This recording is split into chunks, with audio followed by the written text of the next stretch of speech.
We've just completed an epic 2,000 round-mile trip from our home here in rainy Poole, UK, and all the way to sunny Alicante in Spain. And of course we brought our furry co-pilot, Moby, along for the adventure. If you're thinking about driving to Europe, especially with a dog and via Brittany Ferries, stick around. We're about to share everything you need to know to guarantee a great trip. And at the end, we'll give you some crucial tips specifically for dog owners. Let's go. Our journey began with a drive from Poole to Portsmouth. We're just leaving home in Poole. We're on our way to Portsmouth to catch the ferry. Not gonna miss this weather. Where we boarded the Brittany Ferry for an overnight crossing to Malo in France. Getting onto the ferry was surprisingly easy. The staff were helpful and guided us through making the process smooth. Officially, dogs should be muzzled in the corridors and on the pet deck.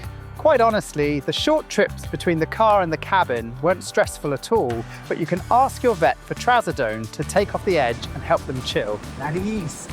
Moby handled it like a pro, and we thought he enjoyed the journey. Someone's excited. How do we disable the car alarm? Quick word of advice. If you don't know how to disable your car alarm, find out before you get on the ferry because you're going to need to. The ferry itself was great and had it all. Live entertainment, a bar, even 2 restaurants which are better than we expected. And in case you're wondering, it's perfectly fine to leave your dog in the cabin while you grab dinner. We had poor weather on the way into France, so the boat was a bit rocky and we didn't get much sleep, but the way back was very smooth. And overall, this was a very positive experience. Thumbs up, Brittany Ferries, we'd definitely use them again.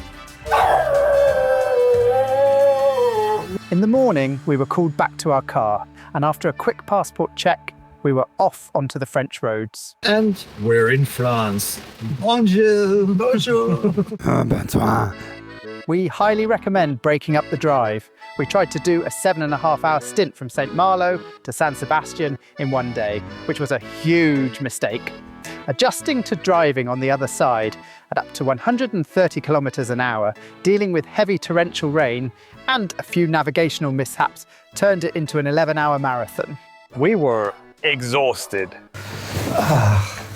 Hola! So we finally made it to our hotel in San Sebastian, Spain. with our dog Moby. After about 11 hours driving and we're exhausted and we're going to go and find food. Some extra driving tips. If you're a confident UK driver, you'll adapt to driving on the right quickly. Just follow your GPS and you'll be fine. Motor roads are an easy drive. Easier than within the cities, that's for sure. Toll roads in France and Spain are worth it. Make sure you're compliant with safety measures. Low emission zones are now a thing in Europe within cities. Motorways are fine, but if you're staying in a city, either research the zone on the map or get a Critter sticker, which are also valid in Spain. Now, for getting your dog ready, a mesh crate in the backseat is a must. Buenos dias, Senor Moby. Any comments about the trip? They'll need an up-to-date rabies shot, a worming tablet taken within 5 days of your return and witnessed by a vet, and an animal health certificate. It sounds complicated, but it was actually pretty easy. We paid about £70 for the rabies jab, £220 for the certificate, though you can find it cheaper, and €14 for the worming tablet, which most vets are happy to do. It's really not a big deal. It's a good idea to check the microchip has your up-to-date contact details and learn how to warn people about your dog if needed. Ours was, Le lindo perro es muy reactivo, me gusta comer los dedos. Moby looks very cute, but if you give him your fingers, he'll likely keep them to himself or return them with blood, so learn to warn people if needed. In terms of shopping and eating out, be aware of the siesta and check Google Maps for opening times before going anywhere. Generally, you'll find plenty of places to eat at noon and after 8 p.m. If you happen to get to 11 p.m. and find nothing open around you, the usual Uber Eats will do fine, but it's a shame, as the great food is generally something you don't want to miss out on. Cost-wise, all in all, we think we spent about £250 on petrol and £100 on tolls. Accommodation averaged £80 per night in March, and eating out was around £50 for a fantastic dinner for 2, as long as you're not in a tourist trap. It was an amazing trip, and we highly recommend it. We were anxious at first, but it was much easier than we expected and easily the best trip we ever did. Our route took us from St. Malo to San Sebastian, where we arrived late. This is San Sebastian Beach. Late. We missed the sun today. It's raining now, but how beautiful is that? We couldn't leave the dog in the room, so only managed a quick burger and fries. Shame, as San Sebastian is known as the city with the highest number of Michelin stars per square meter. The next day, we took a 5.5-hour drive to Valencia through the mountains. Spain is beautiful, and Valencia is, well, it was okay. 2 nights later, and we were driving to Alicante, specifically Cabo de la Huerta, right at the bottom of Playa de San Juan, a massive stretch of beach with golden sand. We highly recommend this area. Cabo de la Huerta was beautiful, and the beach of San Juan was incredible. We even managed to do our Bellyproof routine a few times when the weather allowed. We need to talk about food.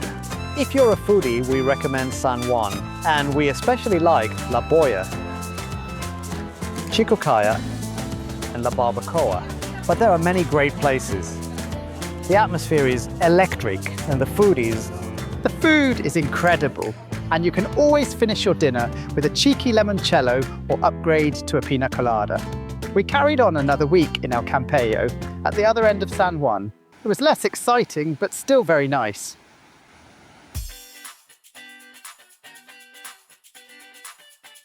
We also took a few day trips to Alicante's old city of Santa Cruz and the nearby Explanada de España with all its restaurants and shops. Also, a trip to Santa Barbara's castle, climbing on foot all the way, and then some to the very top, where you will find a breathtaking 360-degree view of Alicante, transporting you back to the 9th century. That said, don't stay too long at the top with all that ancient Spanish charm, as there are also more modern phone masts you can literally hug. We felt positively radiant in a non-ionized way. We also took another day trip to Calp, just a little further from Benidorm, driving through the narrow winding mountains. Not easy to drive or walk, but wow! What a fantastic and beautiful place to visit. We highly recommend. The weather was mostly rainy, but us Brits, we weren't too bothered. The Spanish drainage is clearly not built for it, and the Spanish people kept apologising for the unusual weather, which they were clearly unaccustomed to. On our journey back, we drove through charming Javea, and then to San Sebastian for a proper 2-day visit, as we felt we didn't really get to see it on the way in. San Sebastian is stunningly beautiful, and even though we were still unable to try the street food it's so famous for, as we had Moby with us, and he can be fairly reactive, we can easily recommend it just for the beach and the cityscape. We loved it. Our last night we spent in Bordeaux to break up the journey back, and then back onto the ferry, and we really can't say it enough. What an amazing month. It really did Moby and us to a world of good. Now let's talk about signage. Despite the very confusing signs of no dogs, your pooch is allowed on the beach when it's out of season. In the Costa Blanca and Alicante specifically, it's from the 1st of November to the 1st of March. And in San Sebastian, it's from October 1st to May 30th. Getting around the cities is easy, driving is straightforward, and parking is free on the most part. Taxis, trams and buses are also cheap and convenient. Dog-friendly accommodation is widely available, but apartments are the better option, especially when traveling with a dog. Also, not all hotels are keen to let you keep your pooch in the room while you go out for dinner. This is useful when you want to go and eat out in the evening if the restaurant isn't dog-friendly, or indeed it's your dog. That isn't people-friendly. We also recommend taking something like an iPad with a pet monitor app. It'll give you peace of mind to know the pooch is comfortable and also not doing anything they shouldn't be doing that might cost you later. So, that was our epic road trip to Spain. We hope you found it helpful and entertaining. If you have any tips to share or want to ask anything at all, please feel free to drop us a line in the comments section below. Thanks for watching, and we will see you next year as we are already planning the next trip to Spain. And again, we highly recommend it. Adios, amigos.